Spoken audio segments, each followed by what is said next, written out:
Now we kind of touched on this a bit before, how we think the QBs did, but you want to do? We might as well do a quick knee-jerk QB rankings. Sure, let's do it. Let's start. Might as well start with number 8. In my opinion, I think it's Aaron Murray of the Tampa Bay Vipers. Now I'll read out his stat line for you here. He had 16 completions on 34 attempts. That's at 47% for 231 yards and 2 interceptions. Yeah, and it makes total sense. This guy's at the bottom, and I think this is like Murray has got to be almost the biggest flop from this first weekend. Just how he was touted, how he was kind of lifted up as one of the better quarterbacks in the league. He just did not look good at all. He looked confused. He was missing his spots, and just not good all around for Aaron Murphy. You really got to go back to the drawing board. Really put in the work this week and hope to God that you can kind of show up next week. Mm-hmm. Yeah, and you can't take too much stock in our rankings here, as we are knee jerking off of week 1, but it's definitely he deserves to be at the bottom for his performance. Based on week 1, definitely at the bottom. Yeah. Mm-hmm. Number 7, Charles Kanoff of the LA Wildcats. He had 21 completions on 40 attempts for 53%, 214 yards, 1 touchdown, 1 interception. It's got to be noted here too. He is, as we mentioned earlier, only had 5 practices. He would normally be the backup, as Josh Johnson is their starter.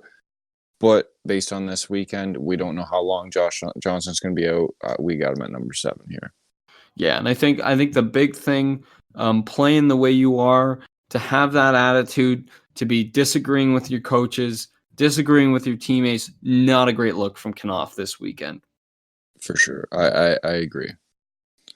And now we move on to number 6 here. It's going to be Philip Nelson of the Dallas Renegades. Again, it's got to be mentioned here that he's the backup. Landry Jones is going to be back next week. Landry Jones likely might be number 1 on this list if he played today. But Philip Nelson, I mean, he had 33 completions on 42 attempts, which is pretty good at 79%. But he had no touchdowns, 1 interception, and he really didn't get the ball moving too much. He only had 5 yards per attempt.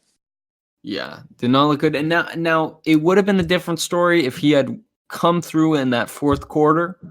Totally different story. Maybe bump him up to number 5. But just with the performance we got from Nelson, he's at number 6 this week. Yeah, and there's no QB controversy there. Landry Jones is 100% taking over next week. And 100%.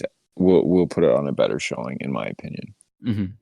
And now number 5, Brandon Silvers of our Seattle Dragons. Now, he had 21 completions on 40 attempts for 53% for 217 yards, 3 touchdowns, 2 interceptions.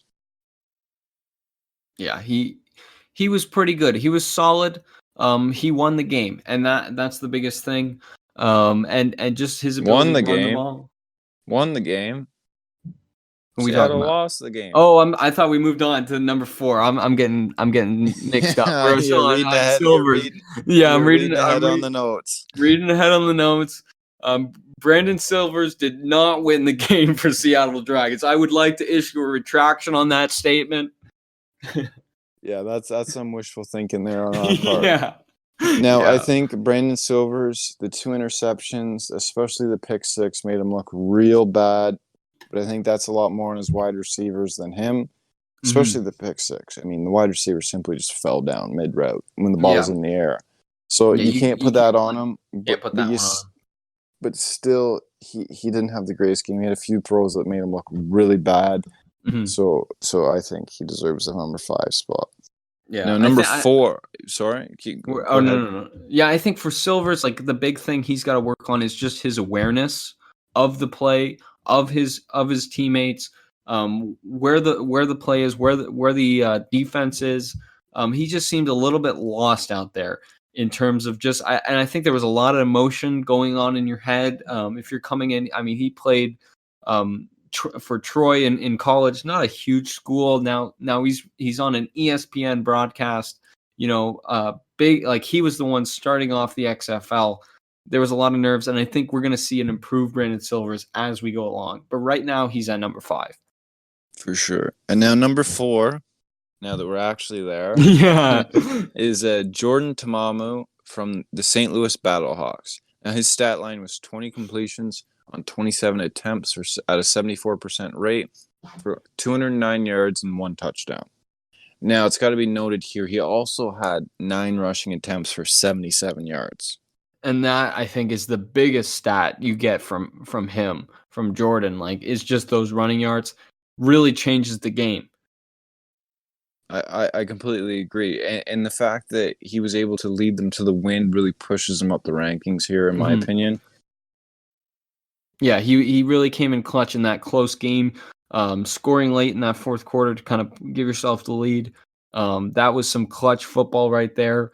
And really in that barn burner, in that defensive game, the quarterback that comes out on top at the end of that, you got to give him a lot of credit. For sure. Now, moving on to another winner here. Number 3, we got Matt McGloin of the New York Guardians.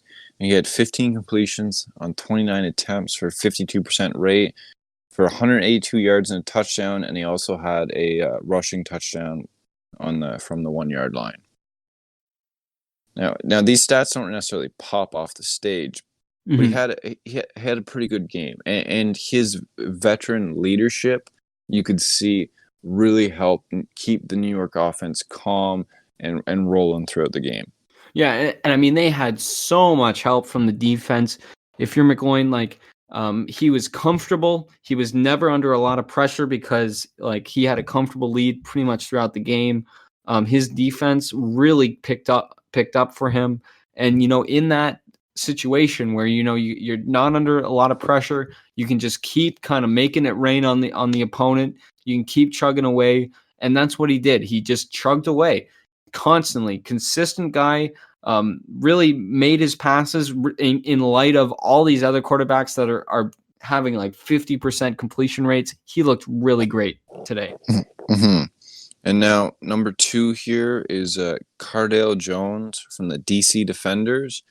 His stat line was 16 completions on 26 attempts for 62% for 235 yards, 2 touchdowns, and no interceptions.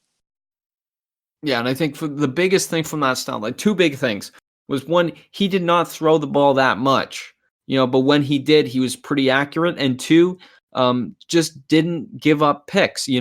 That's the big thing, especially in this new league where the plays are all funky. They're brand new. You're getting to know your guys. I was expecting a lot more interceptions across the board, and Cardale Jones was solid in that aspect. Didn't give up the ball. And he was hard to take down too. He's such a big guy. That's got to play a factor in how good this guy is. Just the fact that if you're a linebacker, you get to him, get ready for that stiff arm, because it's not a given when you're trying to tackle Cardale Jones. I agree. He was only taken down once behind the line of scrimmage, so there was only 1 sack. And I think he's going to be a really difficult person to take down. Mm-hmm. And that's going to play a huge factor, and it'll be interesting to see because he's a bit of an outlier with how big he is for a quarterback. I wonder if we're going to start seeing, if he's successful, I wonder if we're going to start to see a different kind of breed of quarterback, almost these big guys. It's possible. And now we can move on to our number 1 ranked QB from the weekend, PJ Walker of the Houston Roughnecks, who had a pretty good stat line of 23 completions on 39 attempts for 59%, but 272 yards, 4 touchdowns, and only 1 interception. Yeah, and it was a great game, and just the production from those passes. He was hitting the big shots. He was just looking really good, and he was having fun out on the field. He really loved playing out there. You could tell, and that really resonated with the rest of the Roughnecks. Great leader for this squad. I'm really excited to see what PJ Walker could do with the Houston Roughnecks. And with Landry Jones out in Dallas hurt, PJ Walker really made a bold statement with his play and say, I am the number 1 in this league. And it'll be interesting to see with Landry Jones coming in next week how PJ Walker almost kind of responds to that. And really the battle between those two for that top spot is going to be amazing to watch, especially considering these are cross-state rivals.